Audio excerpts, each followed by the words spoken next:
नमस्कार, आप देख रहे हैं पब्लिक समाचार लाइव और मैं हूं आपके साथ ओम चंद्र कुमार। चलिए शुरुआत करते हैं आज की कुछ खास खबरों के साथ।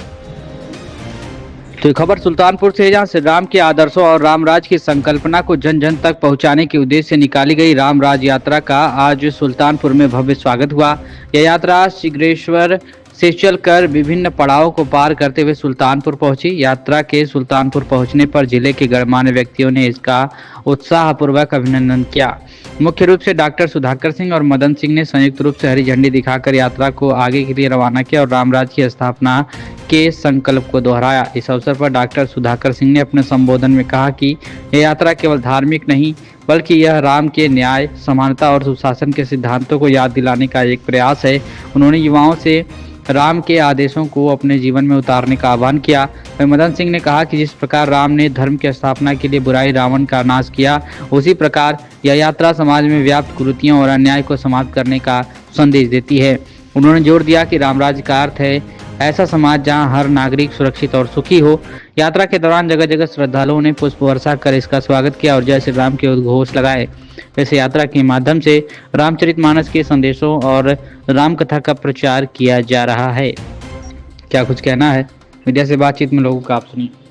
देखिए, गोमती मित्र मंडल परिवार के लिए तो यह सौभाग्य का विषय है कि जब भी कोई सीताकुंड पर इस तरह के धार्मिक यात्राएं होती हैं या पर्यावरण से संबंधित कोई यात्रा होती है तो हम लोग सौभाग्यशाली हैं कि हम उनका स्वागत करने के लिए उपस्थित हो पाते हैं। ये ईश्वर की कृपा है।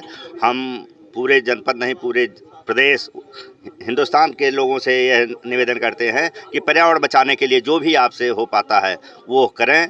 जहाँ हैं वहीं ईश्वर का यह काम मान करके करते रहेंगे तो निश्चित तौर पर हम लोगों का जो यह यात्रा का उद्देश्य है वो फलीभूत होगा।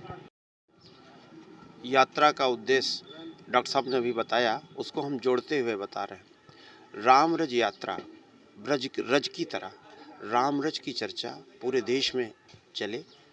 मर्यादा पुरुषोत्तम भगवान श्री राम की जो संकल्पना थी जिसके कारण राम राज्य जन्म लिया, और भरत जी जब यात्रा खड़ाऊ लेकर आते हैं और उस खड़ाऊ के कारण अयोध्या में राम राज्य का जन्म होता है, तो उस यात्रा से पर्यावरण, जीव संरक्षण, जल का संरक्षण, व्यवस्था का संरक्षण, समाज में संस्कार और ऐसे संस्कार जिससे युगों युगों तक यह कार्य चलता रहे, पृथ्वी पोषित होती रहे, इस संकल्पना को लेकर यह यात्रा जारी है। और यह यात्रा चाहती है कि पूरे देश में राम रज की चर्चा हो, जिससे इस राम पथ पर आने वाले तीर्थयात्री सुदूर दक्षिण से भी आएँ तो एक बार राम पथ के उन चरणों को, भरत जी की यात्रा को याद करते हुए उनका दर्शन कर सकें। जिसमें आज गोमती घाट पर भी पूरे देश से आने वाले लोगों का हम आह्वान करते हैं कि वो आकर देखें कि कितना सुंदर गोमती मित्र मंडल ने डॉक्टर सुधाकर सिंह जी के नेतृत्व में कितना सुंदर दिव्य यह स्थान बनाया गया है। इसका मैं आह्वान भी करता हूं आप मीडिया के माध्यम से। सर, यात्रा पहली बार है कि मतलब हमेशा करते हैं, कहाँ लेकर आए? नहीं, यात्राएं चलती रही हैं। एक बार हम लोग पीलीभीत से चलकर कैथी घाट तक, गाजीपुर तक गोमती की यात्रा किए थे। उसमें यहाँ गोमती मित्र मंडल बना था 2015 में। उसमें डॉक्टर सुधाकर सिंह जी का विशेष योगदान रहा। हमारे भाई प्रभाकर सक्सेना जी हैं, वो यात्रा के सह संयोजक थे। मैं उस यात्रा का भी संयोजक रहा सौभाग्य से। मुझे यात्राओं का बड़ा अनुभव है। गंगा यात्रा हमने की है, गंगा सागर से गंगोत्री तक की। तो यात्राओं से बहुत कुछ सीखा है आप लोगों के बीच में आकर। और मीडिया ने भी बहुत अच्छा काम किया है इसमें कि जब हमने कोई काम किया उसकी चर्चा देश भर में हुई तो उससे लोगों ने और सीखा और आगे बढ़ा। इससे आज हरिशंकरी यहाँ पर लगा। अब यह हरिशंकरी युगों युगों तक याद किया जाएगा, क्योंकि 5000 साल किसी भी सभ्यता में किसी बिल्डिंग की उम्र नहीं होती है। और अभी डॉक्टर साहब और मदन भैया, प्रभाकर सक्सेना जी और गोमती मित्र मंडल की इस टीम ने और हमारे जो यात्री गण हैं उन सब की उपस्थिति में यहाँ पर हरिशंकरी का रोपण हुआ है, जिसमें पीपल, पाकड़, बरगद लगाया गया है। और यह यात्रा हमेशा स्मरणीय रहेगी, क्योंकि गोमती मित्र मंडल ने यह यात्रा को यहाँ पर स्वागत किया और इस यात्रा के जो मूल कार्य को प्रारंभ किया है, मतलब किया है, जिसमें से आज हम 17 हरशंकरी लगा चुके हैं। 27 हरशंकरी का संकल्प है अपना, जिसमें इस यात्रा में राम पथ पर हरशंकरी लगेगी तो राम पथ पर आने वाले तीर्थयात्री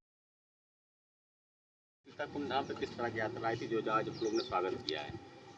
ये राम रज यात्रा है जिस मार्ग से भरत जी खड़ाऊ लेके लौटे थे, उसी मार्ग पर यह, क्योंकि वनगमन मार्ग भी था वही, तो वन तो रहा नहीं, उसको चिन्हांकित करने के लिए हरशंकरी के पौधे लगाए जा रहे हैं। हरशंकरी जहाँ ब्रह्मा विष्णु महेश के रूप में एक जीवंत मंदिर स्थापित किया जाता है, जो समस्त धरती के जीवों के लिए आश्रय, भोजन और नीचे जल की व्यवस्था करता है। इसी के उद्देश्य से इसको चिन्हांकित करने के लिए और मार्ग हमेशा रहे।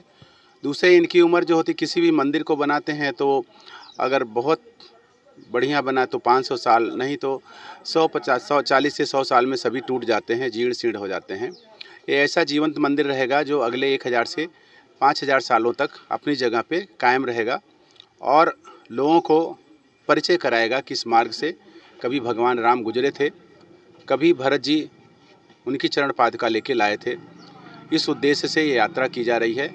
उस यात्रा के माध्यम से जन जागरण करना, लोगों का ध्यान उधर आकृष्ट करना और भगवान राम के वनगमन मार्ग को पुनः स्थापित करने की एक व्यवस्था है।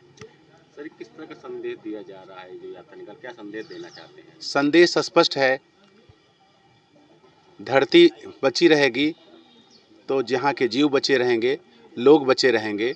अगर धरती नहीं रही, आपका पर्यावरण नहीं रहा, नीचे का पानी नहीं रहा, तो जैसे मंगल ग्रह सूख गया, एक दिन धरती भी सूख जाएगी। इसलिए हमारे देवताओं का, हमारे वेदों का एक स्पष्ट मत रहा है कि आपको पर्यावरण के पंचभूतों की रक्षा के लिए ही